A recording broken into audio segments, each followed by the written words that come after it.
Buenas tardes, amigos de Analítica. Bienvenidos a una nueva entrevista en Analítica TV. Hoy nos enfocamos en un fenómeno de gran magnitud e impacto: la migración y diáspora venezolana. Para analizar este fenómeno, tenemos el honor de contar con Tomás Páez, un reconocido sociólogo y profesor titular de la Universidad Central de Venezuela, UCB, quien también es presidente del Observatorio de la Diáspora Venezolana.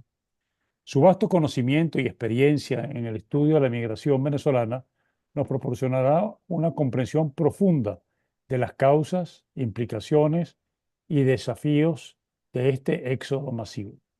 El propio Tomás ha dicho que a 2024 tenemos casi 9 millones de migrantes venezolanos y esta cifra seguirá creciendo este año. Por su parte, la plataforma de coordinación interagencial para refugiados y migrantes de Venezuela, R4B, reporta que más de medio millón de personas han salido del país desde el 28 de diciembre de 2023. Durante esta entrevista exploraremos los factores que impulsan tanto a venezolanos a abandonar el país y qué países han recibido mayor cantidad de migrantes venezolanos, se están reorientando estos destinos, cuáles son los desafíos de los migrantes venezolanos en los países de acogida. Estamos seguros de que las perspectivas y el análisis de Tomás serán de gran valor para comprender la complejidad de la situación migratoria venezolana y las posibles soluciones y medidas que puedan adoptarse para mejorar esa situación. Empecemos por lo básico. ¿Cómo debemos definir, Tomás, a la diáspora venezolana? Bueno, la diáspora es un activo y la mejor reserva internacional de Venezuela. ¿Hay una fecha que podemos señalar como el inicio de la diáspora venezolana? El día uno, cuando se supo que había ganado el gobierno del PSV, ese día cambió, se inició un proceso que no se ha detenido. Ya inclusive en esa época empezó la El, migración. el día uno, digo además porque una entrevista con una persona que me decía, me voy, ya llegó el comunismo, y yo me decía, estás loco. Me dice, bueno, yo tengo familia, yo tengo que responder con las medicinas y los alimentos, eso va a faltar en Venezuela, así que hay que prepararse y nuestro seguimiento indica que desde el día uno comenzó el éxodo de los venezolanos. Esa fue la crisis, la migración de la clase media, ¿no? Es que lo que pasa es que la clase media en Venezuela desapareció, entonces Sí, sí, esa ¿verdad? gran clase media que era Venezuela, bueno, se fue yendo, pero es que después de 2014, con la contracción del 80% del PIB, ya todo el mundo se Ah, bueno, empobreció, ya, entonces ya, sí, eso eh, ya no existe, es, ya no. es Ok. por eso, salen Bueno, pobres. pero en ese momento se fueron muchos profesionales y gente de eso, en esa primera oleada, ¿no? Sí, y en la segunda también. Ok. Ahora, tú has estudiado y cuantificado la diáspora venezolana. ¿Se conoce el número real de venezolanos regados en el mundo? Regados por el Bueno, mundo, mejor dicho. Bueno, siempre la información está detrás de los hechos, digamos, la gente migra, acabo de estar en Roraima y mientras estábamos hablando de los venezolanos, de la cantidad de venezolanos en Brasil, seguían entrando venezolanos por Pacaraima y Boavista, digamos, una cosa indetenible. Sí, nosotros manejamos información de los venezolanos en 90 países, más de 1.500 municipios y más de 400 ciudades. ¿Cómo has podido tú llegar a esos números? ¿Cómo has estructurado ese conocimiento que tienes tan preciso? ¿En cuánto tiempo y cómo has llegado a cuantificar la diáspora? Primero por obligación, cuando comenzamos a hacer el estudio, nos dimos cuenta que había un vacío, que no existe para Venezuela, para el gobierno venezolano no existe la diáspora. Entonces no hay datos oficiales. Para demostrar que no existe, silencian al Instituto Nacional de Estadística. Entonces tuvimos que vernos en la obligación de empezar a levantar la data. El primer libro, en la primera edición, en el año 2015, nosotros comenzamos este trabajo por allá por 2013. Entonces fue ir identificando en los institutos de estadística de los países, de los municipios, en el DANE colombiano, en el INE español. Después descubrimos que también teníamos venezolanos en China por miles, porque nos llegó fuente de información oficial de China. Entonces, bueno, fue un proceso de construcción. Al principio lo hicimos con 53 países, están en el libro. y luego lo hemos venido manteniendo y sacamos un informe cuatrimestral, elaboramos un informe cuatrimestral donde hacemos seguimiento a los venezolanos por país y por ciudad. Y esto es importante decirlo porque la gente no migra a países, la gente migra desde localidades a localidades, migra a Cúcuta y a Bogotá y los efectos son diferenciales y eso tiene consecuencias para la estrategia de gobernanza. Ahora, ¿tú has podido mapear la causa principal de la inmigración? Nosotros hicimos un primer cuestionario, que fue nosotros hicimos el primer estudio global hasta este momento, y lo acabamos de actualizar en este momento en un segundo estudio. No sé si te envié el resultado en PDF. Como todo fenómeno migratorio es multicausal. Hay razones de tipo económico, hay razones de tipo político, ideológico, familiar, eh, bueno, empresarial, etcétera, ¿no? Digamos, hay 500 razones, pero el peso fundamental cuando le preguntamos a las personas, ¿tú estás dispuesto a regresar? Dice, bueno, en este momento no, pero lo haría si cambian las cosas. Sí, bueno, me lo pensaría. ¿Y qué cosas quisiera que cambiasen? La primera respuesta es que me garanticen el más importante derecho de propiedad, la vida misma. Es decir, que Mm. el tema de la inseguridad tiene un peso muy grande en el estudio y en la decisión de retornar, o esa es una decisión. El proceso migratorio es un proceso, es una decisión y una escogencia individual, ¿no? Entonces, eso es multicausal. El peso económico, el peso del modelo político es enorme en las entrevistas a profundidad, los focus group, las historias de vida y el reciente estudio que acabamos de presentar revelan esos datos, lo confirman, lo corroboran. Me imagino que ya con la experiencia que has adquirido, tú conoces también cómo se han comportado otros estados que han tenido fenómenos de migración similares o importantes, ¿no? Ha sido igual la indiferencia de los estados que han tenido esos fenómenos en el Medio Oriente, en otras partes del mundo, o hay actitudes distintas según el caso de los grandes flujos migratorios. Bueno, primero diríamos que son casos referidos al modelo socialista. El modelo socialista no socialdemócrata, Ujú. y eso hay que aclararlo, el modelo socialista de inspiración marxista tiene varios atributos como diseño: pobreza, racionamiento y diáspora, ¿no? Y O sea, fíjate que eso está en tenemos, la esencia mismo. No lo llamemos socialismo, eso es comunismo, pues, simplemente, ¿no? O bueno, sí, sea, como se, es el nombre que utilizaron para quitarse la mala estigma del comunismo como nombre, ¿no?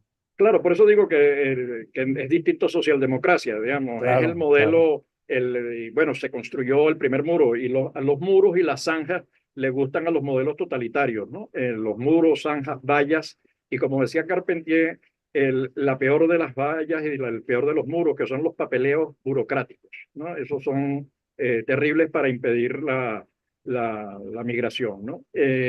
Entonces, el desprecio que siente el gobierno venezolano por sus ciudadanos, por sus nacionales, es terrible. Es decir, cuando uno ve en Riohacha a una persona que monta el cementerio para los venezolanos, una colombiana, y que negocia con la alcaldía el terreno para enterrar a los venezolanos que no tienen recursos para, bueno, para cometer ese momento bueno, el momento de la vida, pues, que es la muerte, Ujú. eh, uno dice, bueno, constata el desprecio del gobierno por su diáspora. Además, lo dijo públicamente en 2018, cuando hubo un pico migratorio en toda Latinoamérica.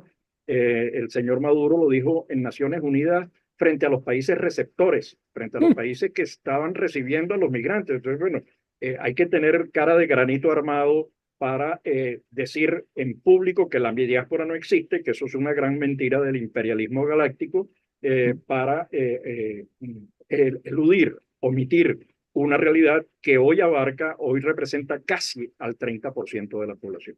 Bueno, esa fue la misma actitud de Fidel Castro, ¿no? Y de los Castro en general, frente a la migración. Claro, Eh, bueno, la diáspora con el COVID los llamaron armabioterroristas a los venezolanos, no los dejaron entrar.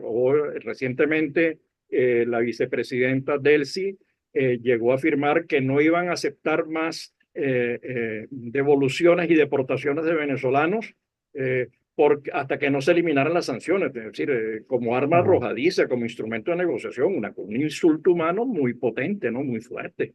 Es un bajo nivel al que han llegado. Bueno, si ocurriese un cambio político real en Venezuela, ¿qué porcentaje de la diáspora crees tú que regresaría a Venezuela? Mira, eso es muy difícil de determinar. Ujú. Lo que sabemos por la historia de otras migraciones es que la tasa de retorno está entre 30-40% en el mejor de los casos. Bueno, ya ha pasado un cuarto de siglo, muchos de quienes se fueron hoy son abuelos, tienen nietos que se están casando, digamos, hay escuelas, hay trabajo, hay vivienda, etcétera. Pero lo que yo siempre le digo la gente con la que hablo es, la gente lo que hizo fue mudarse más lejos.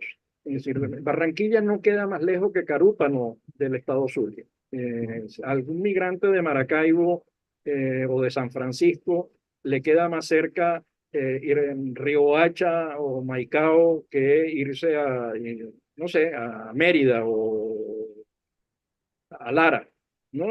Entonces, digo que esta cosa, lo que tenemos que entender es que la diáspora venezolana está creando una nueva realidad, es una nueva geografía. Nosotros hoy no podemos, y la diáspora interpela la noción del Estado-Nación, porque no contiene una realidad que es el 30, casi 30% de la población, que está haciendo inversiones, formación, negocios, nuevos contactos, nuevas redes, adquiriendo nuevos conocimientos, competencias, lengua, etcétera, etcétera. Entonces, en la tasa de retorno, yo creo que pensar en el retorno como el ciclo de cierre del proceso migratorio no es cierto. Digamos, hay unos Ujú. procesos de circulación, de transferencia de conocimientos, de transferencia de inversiones, que está ocurriendo ya en Venezuela. Digamos, parte importante, datos acerca de las juntas de condominio, de los edificios, de la reparación de vivienda, de inversiones en pequeños locales, etcétera, se está haciendo y lo está haciendo la diáspora conjuntamente con los familiares y amigos que están en la geografía que todos conocemos. Lo que Ahora, lo que, nos lo dice. que conocemos o que hemos estudiado, los grandes movimientos migratorios del mundo, lo cierto es que los que se quedan en otro país no pierden su vínculo con su país de origen. Es más, hay una vinculación, uno ve los italianos con Italia, en fin, esos vínculos, me imagino que los venezolanos no serán distintos, ¿no?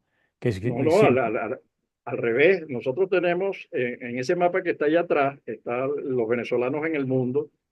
Nosotros tenemos un mapa que lo complementa, que es el de las organizaciones de los venezolanos.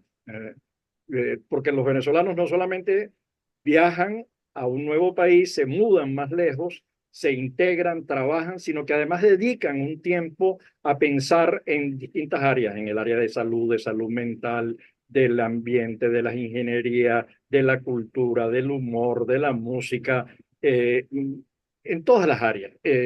Hay un trabajo permanente y sistemático de los venezolanos de esa nueva geografía, trabajando conjuntamente con las organizaciones dentro del país. Eso lo ve uno en el tema ambiental, la denuncia que se está haciendo en el tema ambiental en el mundo es una conjunción, es la conjugación de factores que están dentro de Venezuela, del viejo mapa, y factores que están en este momento fuera del viejo mapa, porque hay una nueva geografía, repito, conectados y trabajando constantemente.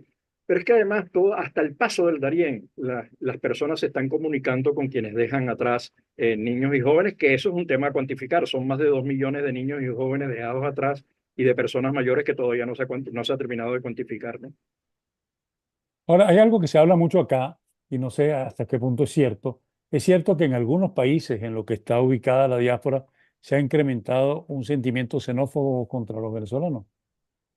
Mira, cuando a mí me hablan de xenofobia, yo siempre digo, hay que comenzar, la xenofobia comienza en casa. El peor Ujú. acto de xenofobia es el desconocimiento del otro, es decir, negar su existencia y además obligar al Instituto de Estadística a no producir información sobre un hecho sobre el cual manejan información. Si usted ve la tarjeta, el último esfuerzo que ha hecho el partido de gobierno en las pruebas experimentales, tienen un renglón que se llama migrantes, de unos porcentajes de personas que no van a participar en las elecciones porque son migrantes. Entonces, eh, ese dato del cómo no prestarle atención al migrante es un acto de xenofobia. Hay luego esfuerzos varios de algunos dirigentes políticos, pero cuando uno constata, por ejemplo, los datos últimos de Perú, que es un país en el del que se ha hablado Ujú, barbaridades acerca de ujú. los venezolanos y siempre, bueno, solo el 7% dice, afirma haber sentido haber sentido gestos xenófobos en su contra. O en el caso de Estados Unidos, el dato reciente que acabamos de ver del Instituto Cato, que lleva 50 años trabajando el tema migratorio, indica que más bien la diáspora no solamente no aumenta, sino que disminuye la delincuencia, que la frena, porque los migrantes no están pensando en robar, sino en vivir, en conseguir un trabajo, en insertarse en la nueva realidad. Entonces, ¿ha crecido? Sí, hay discursos que incluso yo creo que cuando uno habla, los argumentos que se han utilizado, por ejemplo, crisis migratoria es un argumento con una carga xenófoba e importante porque le estás diciendo que va a salir una gente que va a generar una crisis, que es crítica a ella misma. O cuando intentas decir, mire, a los gobiernos piensen en nosotros porque va a llegar más migrantes, como asusando, ¿no? Con doble Z, asusando a los... No, yo creo que la diáspora es un activo que se beneficia a sí mismo, al país de acogida y al país de origen. Hoy estaba viendo las declaraciones de la ministra de Migración en España, o los datos de Alemania, o la información esta del Instituto Cato. Solamente en España van a necesitar 250.000 personas migrantes por año. Claro, Alemania desarrolló uno de 1.500.000. Estados Unidos, el Washington Post, los comités editoriales del Washington Post, todos coinciden en que no es cierto que la migración haya crecido, pese a los datos que pareciera que sí. No hay ninguna tal invasión de migrantes. Al revés, el flujo va en contra del proceso migratorio, de la inmigración. Más bien hay más migrantes que inmigrantes. Y, digamos, más salidas que entradas. Y Estados Unidos, para seguir creciendo, para poder mantener el estado de bienestar, tanto en Europa como en Estados Unidos, se necesitan muchos migrantes. bueno, el desarrollo de California se debe muchísimo a la migración mexicana, ¿ah? En su Claro, tiempo. claro. Pero sí hay, por ejemplo, yo vi recientemente una información, no sé si tú la viste, que podían complicar el discurso de Trump porque hasta el mes de mayo la migración a Estados Unidos ha disminuido en 40%. Si eso continúa, ese tema que él, por cierto, tuvo un desatino, pues lo vi en un video de él preguntando si había algún venezolano presente, ¿ah? Porque los venezolanos lo que son delincuentes escondidos, ¿no? O sea, ahí hay un mensaje xenófobo claramente marcado por él, ¿no? Claro, no, porque yo creo que la migración se ha utilizado, y por eso decía, como arma Como arma arrojadiza, política, ¿no? como un arma política, pero es que además representa el 3,6% de la población global y el 10% del Producto Global Bruto. Digamos, ¿dónde va? Yo te reitero, estuve en Roraima, y en Roraima, que no es el estado, es de los estados de menor desarrollo relativo De Brasil. de Brasil. El impacto positivo de la diáspora venezolana ha sido enorme, y cuantificada por ellos en todos los planos, porque no es solamente en el económico. Igual en Chile, los estudios que se han hecho con los empresarios en Chile evidencian la importancia que le dan a contratar personal venezolano por los niveles de sociabilidad, de integración, una cosa, pero son datos en contra de narrativas que impulsan, es decir, ahorita en Estados Unidos está creciendo la idea, incluso entre venezolanos, de que es el tren de Aragua que estaba emigrando a... Bueno, Que hoy, ese era hoy un poquito exagerado, ¿no? claro, pero es que además es casi que el síndrome, como decía un amigo de la OIN, el síndrome del autobús lleno, es decir, aquel pasajero que está dentro del autobús, que va el autobús lleno y la gente que está afuera esperando, que quiere meterse en el autobús, y entonces el que está dentro dice, mira, no, por favor, no entre, pero porque no, sí, sí, pero es que cuando uno escucha eso de nacionales, tú dices, oye, es preocupante porque el discurso, y el discurso crea realidades, es terrible. El discurso xenófobo el discurso que utiliza a los migrantes para marcar distancia, para decir son distintos, es una invasión, nos vienen a destruir. Yo creo que eso es... y Venezuela es el mejor posgrado. Venezuela fue receptor de migrantes durante 500 años y ellos se hicieron grandes con nosotros, los inmigrantes, y nosotros nos hicimos grandes con ellos. Digamos, recibimos italianos, portugueses, colombianos, argentinos, chilenos.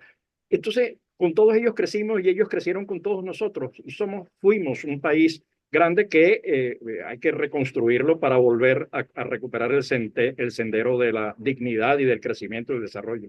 Bueno, y hay un factor que puedes agregar. Por ejemplo, los Estados Unidos es un país que tiene una tasa de natalidad muy distinta a las demás grandes potencias que limitan la migración, ¿no? China, por ejemplo, no acepta migración, ¿no? Y China tiene un decrecimiento de población. Y a Europa le está pasando más o menos lo mismo, ¿no? Bueno, entonces ahora, dentro del gran esfuerzo que tú lideras, tú me podrías decir si al día de hoy hay venezolanos que conforman la diáspora pasando hambre, pasando penuria en el exterior. Sí, obviamente los hay, digamos, muchos de los que pasan por el Darién tienen dificultades. Uno lo ve en muchachos que están trabajando como riders en algunos países, Argentina, en el propio Brasil. Yo acabo de estar en Brasil, se ve incluso, o en el caso de Bogotá, ves gente pidiendo en la calle.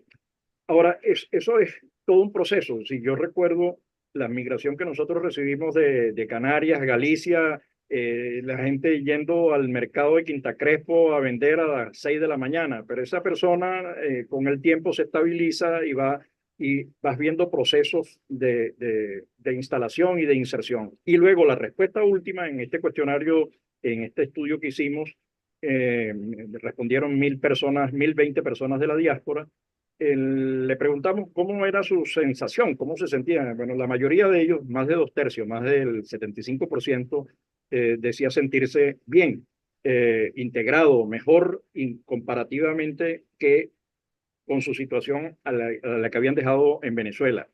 Y en un estudio reciente en Perú, encontramos que la mayoría de nuestros trabajadores están en el sector informal, pero bueno, pero es que la mayoría de la economía peruana se mueve en la informalidad. Claro. ¿No? La informalidad en Latinoamérica es 50-75%, es decir, que las probabilidades de que nuestros migrantes ingresen en el trabajo en ese sector son absolutamente enormes, semejantes a la de cualquier nacional del país de acogida. Pero cuando le decimos, ¿y cuánto ganas tú? Bueno, estamos hablando de $250. Mm, Eh, mm. $250, yo soy profesor titular en la central. Yo creo que yo ando y además con primas y toda esta cosa, yo ando en un salario como de $20 mes, más o menos. Eh, De es verdad. decir, que yo para llegar al salario de este migrante venezolano en Perú, tendría que esperar unos cuantos meses, ¿no? Es decir, que las cosas hay que verlas en su justa dimensión, hay que entenderlas en su realidad, porque si no nos equivocamos, empezamos a hacer generalizaciones o bien de pobreza o bien de riqueza que no se corresponden con la realidad, ¿no? Ahora, dentro de todo de ese todo fantástico estudio que tú haces, ¿tú tienes algún porcentaje de cuántos de la actual diáspora se ha integrado ya al país donde reside? El nivel de integración es enorme. Ok. Estamos hablando de porcentajes por encima del 80%, si no me falla la memoria, pero en todo caso es enorme y es consistente con los hallazgos del primer estudio y obedecen a un hecho, a nuestra realidad. Nosotros yo recuerdo que yo le preguntaba a mis estudiantes en la Universidad Central quiénes eran venezolanos en primera generación, casi todos. En segunda generación, poco menos. En tercera generación, muy poquito, ¿no? Porque ha habido una mezcla, porque Venezuela fue un país de inmigrantes. Nosotros recibimos migrantes. La primera ley eh, de Páez, cuando asume el poder en 1830, fue: vamos a traer canarios para Venezuela, después canarios y vascos. Fue una sucesión de leyes y que se crearon colonias. Nosotros llegamos a tener eh, eh, escoceses en Ciudad Bolívar, y que ahorita están, por cierto, en Canadá. Me decía Eddie Ramírez que los vio allá en Canadá. Digamos, hay toda la historia o daneses en Chirgua, ¿no? Es decir, teníamos de todos lados llegaron migrantes a Venezuela. Claro, fue un proceso fallido en la medida en que teníamos enfermedades, poco desarrollo, etcétera, ¿no? A partir ya, cuando aparece todo el desarrollo petrolero, ese salto cuántico que da, cualitativo que da Venezuela, empezamos a recibir de todos lados, italianos, portugueses, de toda Latinoamérica, ingleses, escoceses, holandeses que se quedaron, Libaneses. libaneses, que entraron además de todo el desarrollo de unas nuevas estrategias por allá por Margarita y Sucre. Entonces, Ujú. yo creo que allí hay, lo que nos decían es el hecho de que yo he crecido con un italiano al lado, un libanés arriba, un portugués enfrente, me facilita, además, yo sé escuchar, ¿no? Los tonos de voz, los acentos.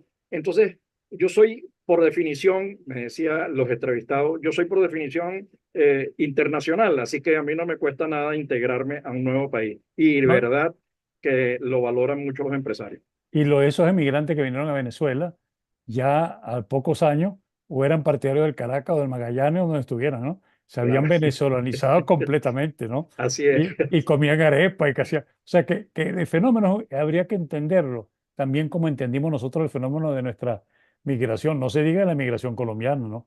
Que es muy difícil diferenciarla de un venezolano. Ahora, Claro, ahora conocemos de venezolanos o tú conoces de venezolanos que han dejado el país y que por esfuerzo propio, por constancia, por capacidad específica, han triunfado en el exterior y es más, formando parte de la diáspora, hoy están en posiciones mucho mejor que las que tenían cuando vivían aquí. ¿Cómo visualiza sí. la participación de estos venezolanos a la hora de abordar soluciones y oportunidades en favor de la diáspora venezolana? Y yo cuando, gracias por esa pregunta, pues a mí cuando me la hacen, me dicen el país, la migración es pérdida. Le digo, no vale, Ujú, la migración es ganancia. Primero porque es una decisión individual. Estamos hablando de individuos. Los individuos no le pertenecen a nadie. Ese individuo que salió, yo siempre pongo dos ejemplos. Pongo el ejemplo de un amigo que se tuvo que salir corriendo y hoy es uno de los jefes en Disney, un periodista, un comunicador, un especialista premiado, digamos, eso es una maravilla. Y bueno, se las vio oscuras en ese proceso. Lo he visto con médicos que pasaron bueno, de vender arepas a entrar a trabajar en el hospital. Lo he visto con ingenieros. Sí, digamos, hay muchos ejemplos, pero además, sobre todo, el ejemplo de los venezolanos todos es, uno queda perplejo cuando uno ve que los venezolanos que se van, que se mudan a otro país, comienzan a trabajar. Entonces, primera actividad, integrarse, trabajar. Pero al mismo tiempo, en la noche, el fin de semana, crean una organización y entonces discuten la agenda y uno se encarga del refresco, el otro le pone el pancito, el otro, y hay que hacer un diseño para evitar que sigan deportando a los venezolanos de Leipzig en Alemania y hay que hacer una denuncia en el Parlamento español y o hay que hacer una cosa en el Parlamento europeo.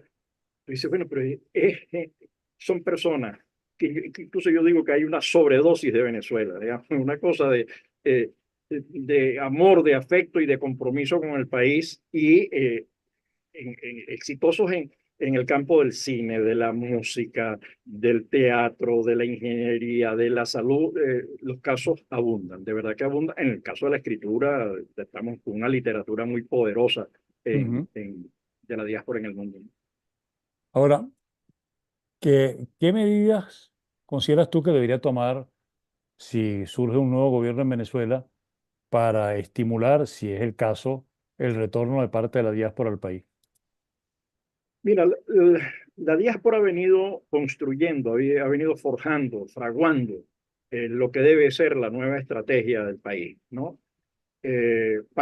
Porque quieren ser parte de ese proceso de transformación. Y lo están haciendo, es decir, no hay que esperar el cambio, lo están haciendo vía documentación, denuncia, divulgación de temas como los presos políticos, la libertad de expresión, el tema de la medicina, etcétera. Pero además también como interlocutores válidos frente a las instituciones en los países, en las comunidades de acogida, frente a los parlamentos locales, frente a los municipios, frente a las cámaras empresariales. Las organizaciones de la diáspora han creado, por ejemplo, el proyecto de emprendimiento regional, diciéndole al Banco Interamericano de Desarrollo, a la Corporación Andina de Fomento, mira, es necesario pensar en un proyecto de integración y emprendimiento de las diásporas, no solamente la venezolana, porque hay otras diásporas en la región. Entonces hay que pensar en unos programas de gran alcance y lo están haciendo en el campo de la educación superior, reflexionando y se encuentran discutiendo los temas de lo que hay que hacer con los gobiernos locales, qué es lo que hay que hacer, qué es lo que pueden hacer las alcaldías para empezar a atender el cambio poblacional que se ha producido. En Venezuela se ha producido un terremoto en la pirámide poblacional. Esa pirámide poblacional que nosotros conocíamos de una base ancha de jóvenes, resulta que la migración, siempre que se va, se van los que están entre los 18 y los 45, 50 años. Ese es el segmento que está en edades productivas y reproductivas. Entonces, ¿qué ha pasado con la estructura poblacional venezolana? ¿Cómo queda la familia en Venezuela? ¿Cómo quedan los servicios? ¿Cómo puede hacerse planificación de los servicios? ¿Cómo puede hacerse planificación presupuestaria si desconocemos cuál es el número de ciudadanos que tenemos? Y eso también tiene consecuencias para el tema electoral. ¿Cuántos votantes tenemos? ¿Cuáles son las proyecciones de población? ¿Cuál es el futuro crecimiento de Venezuela? Eso hay que hacerlo. Ese es el tipo de cosas al que hay que atender para, no sé si estoy respondiendo la pregunta, Sí, Emilio, sí, pero no. Está bien, sí, no. eh, Yo creo que lo voy a aclarar con esa que hablamos off the record, un poco de la integración de los dos movimientos. No es un problema de que te vas y regresas o vienes, sino cómo se integra eso. Y hay una pregunta que yo te hice al principio, te la voy a repetir porque después vamos a terminar con un proyecto que tú vas a presentar, que era la siguiente: el enorme potencial de la diáspora venezolana como agente para el desarrollo, tomando en cuenta que una vez iniciada la transición no van a regresar todos, nos lleva a plantearnos la necesidad de crear, como han hecho otros países, instituciones, ministerios o secretarías, marcos legislativos y normativos y programas adaptados al caso para aprovechar al máximo el potencial de la diáspora venezolana. ¿Tú has trabajado en ello? Sí, yo sé que sí, porque tú me lo has comentado, ¿no? Pero sí, sí, eh, sí, no, es- no, te agradezco la pregunta porque eh, esas organizaciones de las que he venido hablando, que ya hacen un trabajo, estamos hablando de más de 1.300 organizaciones que tenemos mapeadas en el mundo. Esas 1.300 organizaciones que se han organizado en segmentos como el emprendimiento, el segmento como el tema de la comunicación, donde están los periodistas, comunicadores venezolanos participando activamente en distintas. Esas organizaciones están conectadas a Venezuela a diario, digamos, no son actividades que se hacen al margen de Venezuela, del viejo mapa de Venezuela, sino conectados a las organizaciones en Venezuela. Esa conexión de las organizaciones viene fraguando lo que es la participación de la sociedad civil, de los médicos, de los enfermeros, de los ingenieros, de los periodistas, de los artistas, de los músicos, etcétera, ¿no? Entonces, la estrategia, la señalé al principio cuando decía, en 1936 se creó una institución para atraer migrantes. Ahora necesitamos una institución para lidiar, para conectarse con estas organizaciones de la diáspora. Lo primero es respeto a las organizaciones. Lo segundo es confianza. La confianza se construye, no se decreta. La tercera es conexión con esas madejas y esas redes que ya vienen trabajando, que es cómo las fortalezco, porque trabajar con organizaciones multiplica el impacto. Llegarle a 9 millones de personas es muy difícil. Pensemos que eso es Venezuela 1965, casi 70, Ujú. es la magnitud de lo que estamos hablando. Eh, entonces, esas organizaciones hay que escucharlas, fortalecerlas, porque su impacto se multiplica. Y desde Venezuela, desde el Estado-Nación, desde las organizaciones que están en Venezuela, desde las alcaldías, porque la gente se va de algunos puntos, ¿no? De los 335 municipios se ha ido de unos más que otros, ¿no? Nosotros en el cuestionario que hicimos no es un dato duro, sino que es un dato de encuesta. la diáspora nuestra es básicamente urbana y sale de la región capital, de Lara, de Carabobo, Aragua, Zulia, fundamentalmente Táchira. De ahí es donde salen entonces, bueno, esas regiones y esos municipios tienen que desarrollar estrategias para conectarse. ¿Cuáles son esas? Bueno, esa estrategia y esa institucionalidad debe ser liderada por el sector privado. Cuando digo sector privado es las organizaciones empresariales, los gremios profesionales, la sociedad civil que ya viene trabajando. Digamos, la gente que está denunciando el tema ambiental en el mundo está conectado a las organizaciones en Venezuela que están viendo el tema ambiental. Digamos, no están divorciados, no es nada nuevo. Lo que se trata es de fortalecer esa relación, igual en el mundo de la ingeniería, en el mundo de los agronegocios, en el mundo de los centros de energía que hay que construir. Todas esas conexiones hay que fortalecerlas de manera descentralizada por aquello de que los migrantes no ocurren en un país ni van a un país, sino que provienen de localidades y se mueven hacia localidades y esa institucionalidad privada, con participación, por supuesto, del sector público en la medida en que crea marcos que lo facilitan, más allá de que pensar en el retorno. El retorno es una decisión nuevamente individual, se crean las condiciones para, pero todas las leyes de retorno que se han creado lo que han hecho es fracasar porque Ujú. retornan los que en definitiva han querido retornar. Entonces no pongamos a inventar, lo que tenemos que hacer es entender que estamos en una nueva geografía, que tenemos nuevas capacidades, es que es lo que estamos aprovechando, los acuerdos con Roraima, los acuerdos con el norte de Colombia, los acuerdos con Perú, los acuerdos con España, los acuerdos, y además teniendo a vaquianos que son nuestra diáspora, que habla el idioma, que entiende la cultura fina, que entiende el marco legal, que tiene redes, que ha sido respetado como referencia y como vínculo en los países de acogida, ¿no? Mira, ahora para concluir, tengo entendido que no me comentaste que en pocas semanas publicarán el proyecto Estrategia de Gobernanza de la Diáspora, que da cuenta de cómo se puede utilizar ese activo.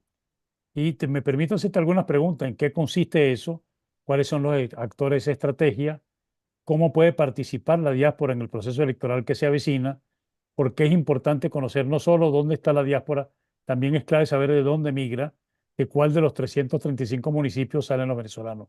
Te doy tienes tiempo para extenderte en esto, porque recuerdo que las preguntas que hicimos iniciales eran muy puntuales y yo creo que la gente debe conocer esta nueva iniciativa tuya de gobernanza, en qué consiste y qué impacto tiene sobre nuestra realidad actual.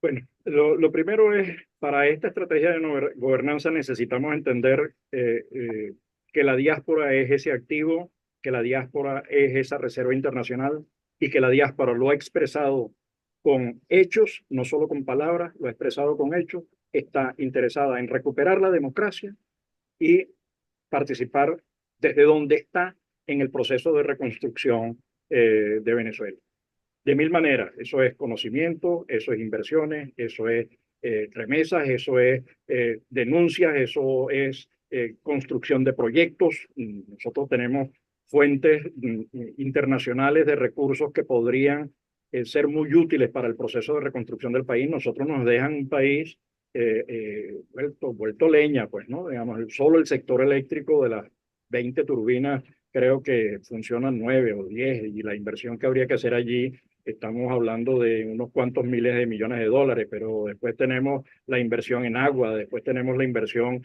en internet, digamos, toda la infraestructura, la inversión en educación, la inversión en las plantas. Bueno, digamos, es tal la magnitud del esfuerzo que necesitamos la participación de todos los venezolanos y de todas esas organizaciones. Entonces, primero cambiar el enfoque, entender que no hay crisis migratoria, entender que no hay que asusar a nadie diciendo, sino que al revés necesitamos estrategias de gobernanza. ¿Cómo hacemos para aprovechar que tenemos 500.000 venezolanos en Bogotá para establecer alianzas con esa ciudad? O los que tenemos en Medellín, o los que tenemos en Barranquilla, o los que tenemos en Riohacha o Roraima. Además, Roraima no es solamente Roraima y los mayores albergues, sino que Roraima es un interés de Brasil histórico en pasar, llegar al mercado importante de los Estados Unidos y Canadá por la vía más rápida que sería a través de Venezuela, pero también puede ocurrir a través de otras regiones que son Ma- frontera con ellos si A no se sabe través, administrar. a través de Guyana. exactamente. Entonces, si no se sabe administrar, entonces esto es un tema de política seria, porque la diáspora hace geopolítica, con su movimiento hace geopolítica. Fíjate que la diáspora no va ni a China, Ujú, ni a Turquía, ujú, ni a Irán, ujú. ni a Cuba, ni a Nicaragua, no sé si me queda alguno de los socios, va a A otros países, va A Corea del Norte. ni a Corea del Norte, va a Estados Unidos, va a Europa, va a los países próximos que además por el tema económico no tiene como otras opciones. De hecho, Estados Unidos fue el primer lugar de destino y en este momento es el tercer lugar de destino de la diáspora venezolana. Entonces, dicho esto, entonces, ¿cuáles son el liderazgo sobre quién recae de este proceso? El liderazgo recae sobre el sector privado. El factor que genera cohesión social, que permite el empleo, que permite utilizar capacidades, incluso que permite procesos de certificación rápida, que permite utilizar esas nuevas habilidades y competencias. Cuando digo nuevas habilidades y competencias, no son solamente del individuo, son esas nuevas conexiones de saber que hay proyectos en la Comisión Europea para el tema universitario, pero también para el tema empresarial, pero también para el tema ambiental, pero también para el tema agroalimentario. Entonces, toda esa capacidad la desarrolla el sector privado. Cuando digo privado es en el sentido amplio, no solamente la empresa, que sí, eh, pero necesitamos entonces también la participación de alcaldías de esos municipios, entender que allí está ocurriendo un fenómeno, porque tiene que atender y conectarse con los que están fuera y esas organizaciones, pero también entender lo que ha ocurrido dentro, lo que está ocurriendo con las familias que han dejado a mí no me gusta el término, pero es lo que se utiliza, los niños y familiares dejados atrás. Bueno, eso tiene temas familiares, eso tiene consecuencias para la educación, están estudiando o los hace desertar el propio sistema educativo, ¿no? La asfixia al mundo educativo que ha hecho este modelo ha sido enorme. Desde el momento uno lo declaró como objetivo, ¿no? Con aquel decreto 1011 y luego como la educación como estrategia de adoctrinamiento. Entonces, bueno, ya eso hizo aguas, no es posible soportarlo, digamos, mantenerlo. Entonces, el uso de esas capacidades de la sociedad civil, del sector privado, de las localidades y municipios, de las universidades deberían saber dónde están sus médicos, dónde están sus ingenieros, dónde están sus odontólogos, qué están haciendo, están dando clases, están dirigiendo universidades, cómo conectarnos, dónde desarrollar proyectos internacionales conjuntos. Nosotros tenemos la menor tasa de posgrados conjuntos y de doble titulación en el mundo, el continente suramericano o el continente americano, la parte que corresponde a Suramérica. Entonces, todos esos esfuerzos todos estos son los actores fundamentales y esto incluye también al mundo sindical, porque este es el mundo del trabajo y los acuerdos fundamentales de la OIT sobre el derecho de los venezolanos a migrar, pero también a votar, pero también a ser elegido. No es solamente el derecho de a votar, ese es y el derecho no es indivisible. Ese es uno de los derechos consagrados en los convenios internacionales a votar y ser elegido. Entonces, todo esto requiere esa institucionalidad donde debería estar Fedecámaras, por supuesto, los gremios, los Fedecámaras regionales, digo, como organismos cúpula del sector empresarial, el gobierno y las instancias de gobierno local, las universidades, dinamizando y respetando a las organizaciones, no intentando sustituirlas. Ya hemos tenido experiencias cercanas del tercer tipo en el que se ha pretendido sustituir a esas organizaciones. No, esas son las que existen. Han Ujú. hecho un trabajo hermoso, llevan 5 o 6 años, han trabajado con las uñas, nosotros tenemos un manual de gestión de las organizaciones de la diáspora con las que estamos apoyando su fortalecimiento. Tienen rostro femenino. Entonces, esas organizaciones hay que fortalecerlas porque son el punto de conexión, el punto de apoyo con esta estructura global. Entonces, una red global que además va a tener plataformas particulares o una plataforma en la que la gente se conecte, donde haya mucha velocidad de conexión y mucha transparencia en la conexión. Entonces, poner como una conclusión, tú eres optimista y tú crees que en el fondo la diáspora es un activo importantísimo del desarrollo futuro de Venezuela. Claro, es que yo creo que la diáspora es un activo que sumado al activo que está en Venezuela, Claro. juntos podemos hacer muchísimas cosas. De hecho, se está haciendo, ojo, yo no quiero colocarlo en futuro, quiero Mm. colocarlo casi que en pasado. Se ha venido construyendo, se ha venido fraguando, se ha venido cocinando a fuego lento, pese a los obstáculos, digamos. Todo esto ha sido posible pese a un gobierno que desconoce la existencia de la diáspora, que más bien lo que hace es entorpecerla. De hecho, solo la convocatoria a esta elección en la que ha quedado 6.500.000 venezolanos fuera del juego, es decir, casi el 30% del padrón electoral, que no pudieron actualizar sus datos, de los 9 millones, el 30% son poco menos, pero el 30% son niños y jóvenes menores de 18 años, el restante 6.400.000, 6.500.000 están en edad de poder ejercer el derecho al voto. No solamente no han podido inscribirse, sino que además le exigen un costo extra, casi que paga por votar. Necesitas entonces un pasaporte, el 51% de las personas fuera tiene más, el porcentaje es mayor, pero de los que nos respondieron, el 51% no tiene el pasaporte actualizado, y actualizar el pasaporte para una familia que está viviendo, que está tratando de, es 600 para dos personas, es $600, ¿no? Además, el costo para el que está fuera, para el que está fuera de la frontera es mayor. Entonces, todos los obstáculos es el desprecio por, pero pese a ello, la diáspora está participando en el proceso electoral, va a participar en el proceso electoral, convenciendo, montando encuentros, porque la gente está dialogando todos los días. La gente se conecta a través de los distintos medios de comunicación que tiene y de las distintas aplicaciones. Y la diáspora está participando en ese proceso, convenciendo a los familiares, ganando y al mismo tiempo dando información a los organizadores para que entiendan que las mesas electorales han sido modificadas. Que digamos que la realidad misma modifica la mesa electoral. Entonces hay que buscar en esos 14.000 centros dónde es que están los números, cuáles son los, ¿no? Lo que se hace previo a cualquier proceso de votación, certificar quiénes son los votantes. Entonces allí la diáspora puede ser un instrumento utilísimo también para este proceso. Y lo va a hacer, lo está haciendo. Bueno, y tiene la gran ventaja hoy en día que tú lo ves en los diferentes eventos que ocurren alrededor de María Corina Machado, sobre todo los que están en la noche, que aquí no hay un venezolano prácticamente que no tenga un acceso a las redes sociales, ¿no? Y eso es un canal de difusión en ambos lados, de aquí para afuera y de afuera para adentro. Exactamente. No, Y pero es que eso es una debilidad que ellos no han entendido. Cuando ellos proclamaron la hegemonía comunicacional, fue para los medios del siglo XX, no para el siglo XXI.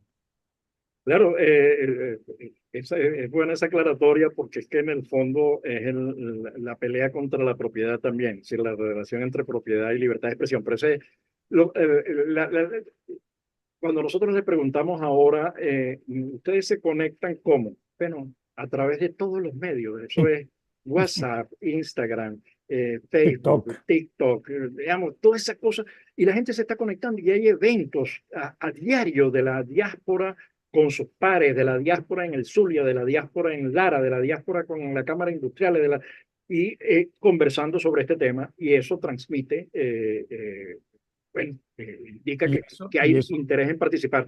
Y el 86% de los venezolanos que están fuera quieren transición, quieren transición democrática y están interesados en votar, en poder participar.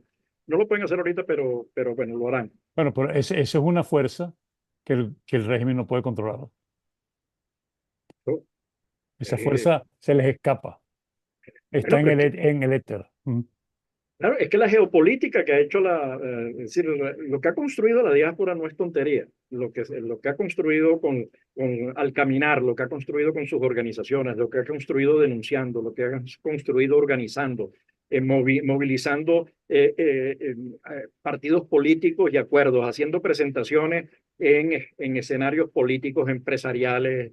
eh, ha sido extraordinario. En algún momento, cuando se pueda documentar todo lo que se ha hecho, ha sido bárbaro. Estamos hablando del 30% de los venezolanos y de su compromiso con la recuperación de la democracia y la reconstrucción de Venezuela.